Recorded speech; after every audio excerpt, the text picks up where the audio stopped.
Hi, happy Thanksgiving Eve to all my fellow keto peeps. I'm Heather. This is It Starts with the Food. It's Wednesday, 8 p.m. Eastern Standard Time, so that's what happens here on my Facebook page. So I just wanted to let everybody know that the blog on the blog today was the continuation of holiday survival tips. And today's topic was kind of close to my heart considering I've just come back from vacation. It's indulging and moving on. Usually indulging for me happens on vacation and I call it vacation eating. So I'm kind of in like a really weird space because I literally just got back from vacation and did some indulging and vacation eating. And now I'm facing the holidays. So it's tough. And I probably can speak to this better than anybody, having survived doing this quite a few times. I know what to do and what not to do. So even with the best of intentions, going into Thanksgiving or any holiday party, you can have the best of intentions. You're not going to cheat. You've got your meals, you've got your snacks, you think you're good, you're in a good headspace, and then something happens. And the hand to mouth, before you even know it, you've put that whatever it is into your mouth. My advice to you is this. If that happens, if you go into tomorrow with the best of intentions, that you've got a plan, you're going to stick to it, and something happens, stop, enjoy that bite or whatever it is, and enjoy that moment. And know that you're going to have a plan to get back at it afterwards. The worst thing that you can do when indulging is then continue the indulging by beating yourself up, feeling bad about it, and then you get caught in this vicious cycle of, well, I already feel bad about myself. I already cheated. What's one more day or what's one more cookie or whatever. It doesn't have to be that way. And I know personally that when I get caught in that vicious cycle, you kind of get the screw it. It's like, whatever, I'm already here. Let's just kind of go balls to the wall. It doesn't have to be that way. You can do a little if you need to, if it happens. It's great if you can make it through and do it. And I expect a lot of you will be able to do it, but some of you won't. And those that don't, I don't want you to sit at home and feel bad about yourself and sit in a corner with a bucket of ice cream because you just got the whatevers. It's all good. We can do this. And one of the things that I like to keep in mind is when I do the vacation eating or indulging or whatever it is, that I make sure that I've limited it to whatever, like the vacation, like I was in Hawaii for 7 days. So that I limited what I was doing to stuff that I was doing there and knew as soon as I got home that I needed to get back at it. The holidays can be a little trickier, especially this time of year. We've got Halloween, we've got Thanksgiving, and then the month of December is holiday party after holiday party, and then you got Christmas and New Year's. This is back-to-back stuff, and this is where it can get really kind of tricky and slippery. It's a slippery slope. If you go down, you can go down for the whole entire next 5 weeks. We don't want that to happen. So if you do plan on indulging, if you're already planning on it, fine, that's awesome. What's your plan to get back? And if you don't and are not planning on doing it and you do, what happens next? So my 3 tips are the 3 F's. The first one is fasting.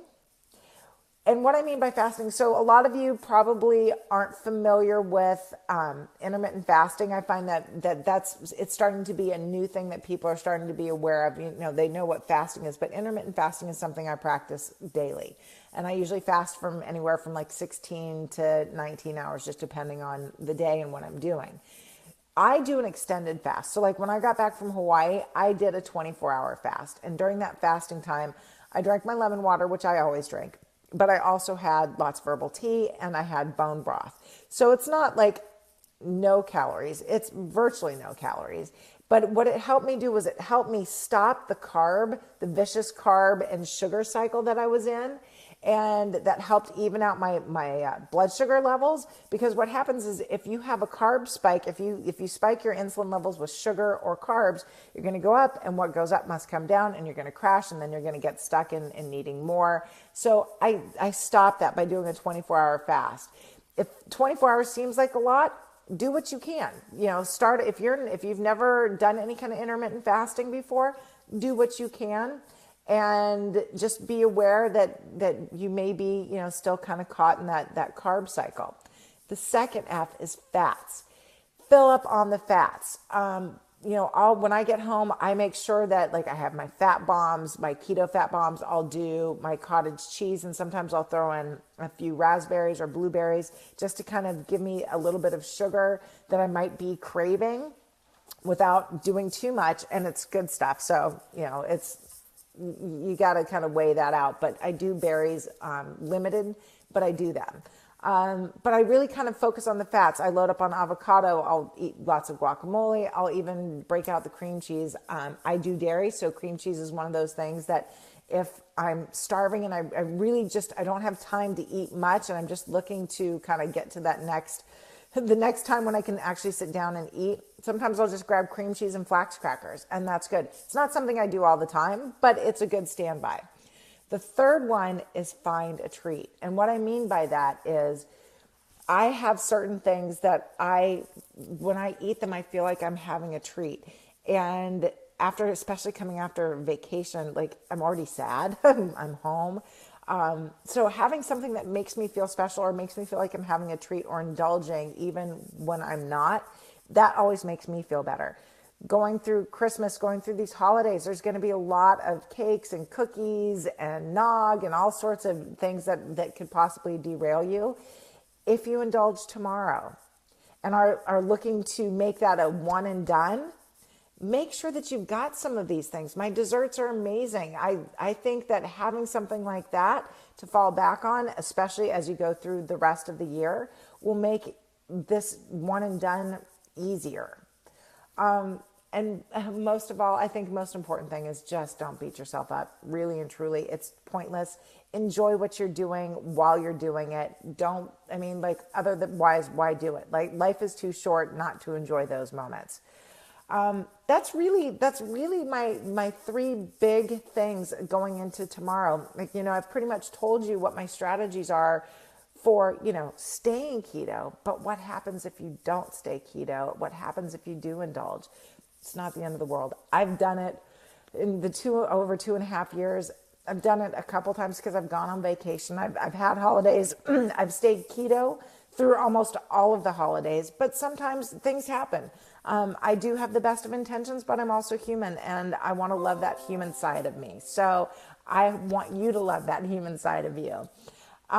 Next week, we can talk about all the things that worked and all the things that didn't on What's Up. My members are actually going to get a group Zoom call with me on Tuesday night. So members, if you're watching, Tuesday night, we've got a private group call talking about the things that we did well and things that didn't go well and how we're going to kind of make a plan for the rest of the year. If you're not a member and you want to be, now's the time to do it, because between now and the end of December, I'm running a special for waiving my initial $59 join fee. So just for $24.99 a month, you too can be a member and you too can be on that call. I will post a link to the special for the membership. And remember, go to itstartswiththefood.com. That's my website. That's my blogs. I've got my recipes. I've got recipes on there. I've got videos on there. I've got cooking videos, and I've got my backstory. And you might relate to some of the stuff that I actually share with you. And if that's the case, book a discovery call. It's free. You can talk to me, and we can figure out if this is a good fit for you. In the meantime, I hope you all have a very happy Thanksgiving. I can tell you, while I'm sitting at my table tomorrow, I will be giving thanks for all of you amazing people. This last year has been such a blessing in all sorts of ways. So this was a quick one. I got dinners and things to get back to in the kitchen and prepping, and I've got the pumpkin pie that I'm making for tomorrow in the oven. So I'm wishing you all a happy Thanksgiving. See you next week.